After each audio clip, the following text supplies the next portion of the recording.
دور میں ایسا ہوا ہے کہ جب کسی کو سمجھایا جائے اور اس کا نفس نہ مان رہا ہو، اس کے نفس پہ شاک ہو، تو وہ پھر کب بات مانتا ہے؟ جب میرے حضور نے لوگوں کو سمجھایا کہ تم غلط راہوں پہ ہو تو وہ ماننے کے لیے تیار تھے، لیکن کیا یہ کہہ کے راستہ فرار کا اختیار کیا گیا کہ یہ دور نہیں رہا کہنے کا، ٹھیک ہے اپنی مرضی جائیں جہنم میں؟ کہا نہیں، تم مانو نہ مانو، میں تمہاری دہلیز تک پہنچ کے اللہ کا پیغام پہنچاؤں گا۔ تو کیا آج اگر کوئی بچہ ہمارے پہ ناراض ہو جاتا ہے سختی کرنے کی وجہ سے، تو اس کی ناراضگی کے ڈر کی وجہ سے اس کو ہم نہیں کہیں گے؟ تو ایسا نہیں ہوتا۔ وقتی طور پہ اگر اس کو سمجھ نہیں بھی آ رہی، لیکن ایک وقت آئے گا وہ سمجھے گا کہ میرا خیر خواہ یہ تھا۔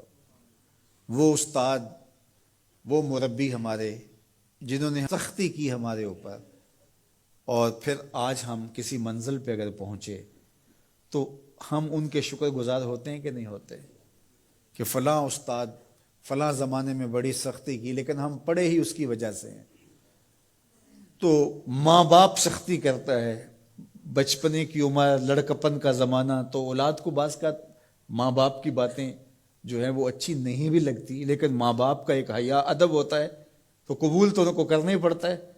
اس وقت وہ کہتے ہیں شاید ماں باپ ہمارے پہ ناجائز سختی کر رہے ہیں، لیکن ایک وقت آتا ہے تو وہ سمجھتے ہیں کہ ہم سنور کے نکھر کے جو معاشرے کا حسن بنے، یہ ماں باپ نے تراشا تھا تو ایسے بنے، پھر وہ ماں باپ کے شکر گزار ہوتے ہیں۔ تو اس لیے آپ کسی سے ہمدردی کریں تو وقتی طور پہ تو اس کو تکلیف ہوگی، لیکن بعد میں آپ کا شکر گزار ہوگا۔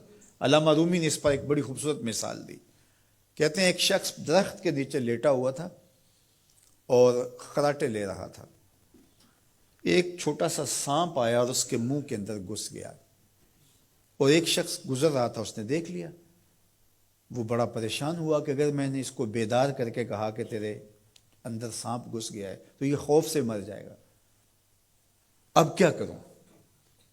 تو اس نے ایک چھڑی سے اس کو زور سے مارا، وہ ہڑبڑا کے اٹھا۔ کیا ہوا؟ اس نے ایک اور چھوڑی، اس نے بھاگنا شروع کر دی، وہ بھی اس کے پیچھے بھاگنے لگا۔ اس کی رفتار کم ہونے لگتی تو ایک اور مارتا۔ کیا خدایا کیا مصیبت ہے، میں نے اس کو کیا کہا؟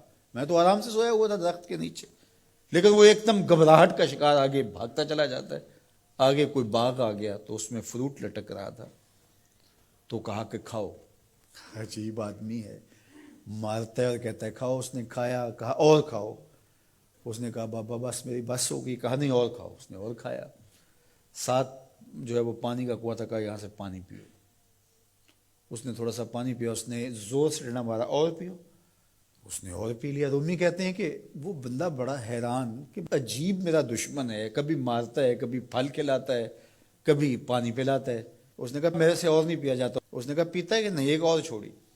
تو اس نے اور پانی پی لیا، کہا چلو دوڑو۔ جب بندے نے کچھ کھایا ہو تازہ تازہ اور دوڑے تو پھر جو حالت ہوتی ہے وہ آپ سے مخفی نہیں ہے۔ تو پھر دوڑنے لگا، تو آگے جب گیا تو کوئی ٹھوکر لگ گئی۔ پانی پیا تھا بھرپور اور فروٹ کھایا تھا، اور پہلے بھی دوڑ بھاگ کے آیا تھا، اب بھی دوڑنا شروع کر دیا، اور پیچھے سے جو ہے وہ ہاتھ میں ڈنڈا پکڑا، اور وہ رحم کاری نہیں رہا۔ تھوڑا سا ڈھیلا ہونے لگتا ہے تو زور سے مارتا۔ دوڑتے ہو کہ نہیں دوڑتے؟ تو ٹھوکر لگی، گرا، ساتھ ہی کہہ آئی اور سانپ نکل کے باہر آ گیا، اور وہ لہراتا ہوا جا رہا تھا۔ اس نے اس کو پکڑ کے سینے سے لگا لیا، کہا میں تیرا دشمن نہیں تھا، لیکن تیرا علاج یہی تھا، تو میں نے تجھ کو اتنا مارا ہے، میں تجھ سے معذرت کرتا ہوں۔ اس نے کہا میں تیرے سے معذرت کرتا ہوں جو مجھے تیرے پہ غصہ آتا رہا، اس لیے کہ تو میرا خیر خواہ تھا۔ جب حقیقت سامنے آتی ہے تو پھر پتہ چلتا ہے کہ کون کسی کا خیر خواہ ہے اور کون کسی کا دشمن ہے۔ اس لیے خیر خواہی کے جذبے کے ساتھ، الدین والنصیحہ، دین ہے ہی خیر خواہی۔ تو خیر خواہی کبھی اس طرح ہوتی ہے کہ آپ کسی کی خیر خواہی کر رہے ہوتے ہیں، اسے لگ رہا ہوتا ہے کہ یہ میری خیر خواہی کر رہے ہیں، اور وہ آپ کو اس وقت ہی شکر گزار ہوتا ہے۔ اور کبھی ایسا ہوتا ہے آپ اس کی خیر خواہی کر رہے ہوتے ہیں، اس کو نہیں لگ رہا ہوتا کہ یہ میری خیر خواہی کر رہا ہے، اس کو غصہ آ رہا ہوتا ہے، لیکن جب اس کو بعد میں سمجھ آتی ہے کہ اس نے میری خیر خواہی کی ہے تو پھر وہ آپ کا شکر گزار ہوتا ہے۔ اور کبھی ایسا ہوتا ہے اس کو بعد میں بھی نہیں پتہ چلتا اس نے میری خیر خواہی کی ہے، لیکن تمہارا رب جانتا ہے، وہ اگر رائی کے دانے کے برابر بھی نیکی ہو اور وہ کسی پہاڑ میں بھی ہو تمہارا رب اس کو بھی لے آئے گا۔ اس لیے لوگوں کے ساتھ حسن سلوک کرو اور نیکی کا حکم دو، لوگوں کی بہتری کا سوچو، تو اس سے تمہارا رب تم سے راضی ہوگا۔